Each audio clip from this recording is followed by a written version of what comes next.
The U.S. Open at Oakmont specifically is probably my favorite event in all of golf. You know, the Masters has the tradition and the history and the pageantry, but any year the U.S. Open is set at Oakmont, it is my 1A golf event of the year. Some consider it the hardest golf course in America, maybe one of the hardest in the world. You know, Ben Griffin knows, 4 under probably gets him top 20, and that could pay, huge.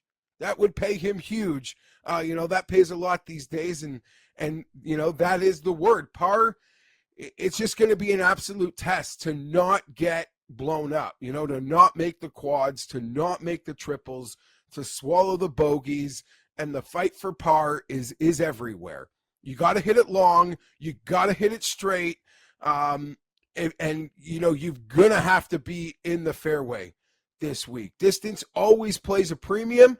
I am so curious to know, it's been 8 years since we've been back at Oakmont. And there's been a lot of advantages in equipment, both ball, both drivers, in every part of equipment. It has not stopped raising its bar. And it'll be interesting to see how, where this modern golfer, where this modern equipment stands the test at Oakmont this week. Okay, so Geoff, you mentioned, needing to be able to drive the ball well, keep it in the fairway. Who on the board right now is playing in a way where you're confident that they're going to be able to do that? Well, there's probably like 10 guys that I think could actually win this week. Maybe 12, I could get greedy when you ask me to find a winner over 100-1. But, it is all really it is all the usual suspects, truth be told. Bryson DeChambeau is perfect for U.S. Open golf. I'm not betting Bryson this week, but if you were one of those people that got on late at the PGA Championship and were part of crushing his number to 7, 8, 9-1, I don't know how you don't get back on the wagon here. I had Bryson at 18-1 at the PGA Championship.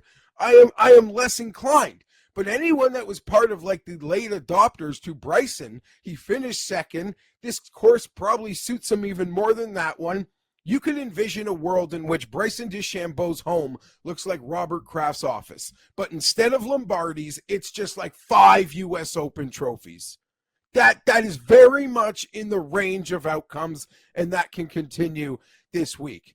Rory McIlroy has, we heard off the intro, he has not been good since the Masters. And it was all about, will Rory be able to freewheel it the rest of the year without the pressure? Or did Rory end up having the year that a lot of guys have after winning the Masters? Or is Rory simply knowing he'd won the Masters, and what matters again most to him this year is Royal Portrush, and there's plenty of time for him to get ready for that. All that being said, is Rory is like that NBA team, that football team, maybe that UFC fighter. He needs to survive the first round. He is incredible at U.S. Opens. His U.S. Open history, even since his last win, is incredible. But he's not playing well, and he has been going through extensive driver testing. Obviously, the results didn't show in Canada, but we know it's the smallest thing that makes it click. If Rory survives the first round, a lot of people are in big trouble. But his floor, as we know, can also be so low, he can be like down 20 in a basketball game out of the chute. And then that's too much to climb back from. All that leaves, if you trust Jon Rahm to not get that angry, he might be my favorite of the whole high-end bunch that isn't Scottie Scheffler. But can his emotions, can he keep them intact here? But his driver, maybe after Bryson, might be my favorite and my most trusted this week. Over at BetMGM, there's a market where you can bet on the winner without Scottie Scheffler. Is that worth doing at all? If the math works, right? Like, because sometimes if a guy's number is getting hit pretty hard right now, some of those ancillary markets don't react as quick as the main market. So you could find a situation where you're giving up, if a guy's 40-1 and they're only asking for 5 points to maybe take Scottie Scheffler out, I think that's worth it. To me, the maths on that. I'm not a math guy, but I don't know how to say it any better. You know, you just have to sense that math works, because Scotty Scheffler genuinely probably carries 20%, like 18% win equity. Maybe I'm being a little too high, but others might tell me I'm being too low on that. So I'm trying to be fair in figuring that out. That being said, understand it is such an inauthentic market.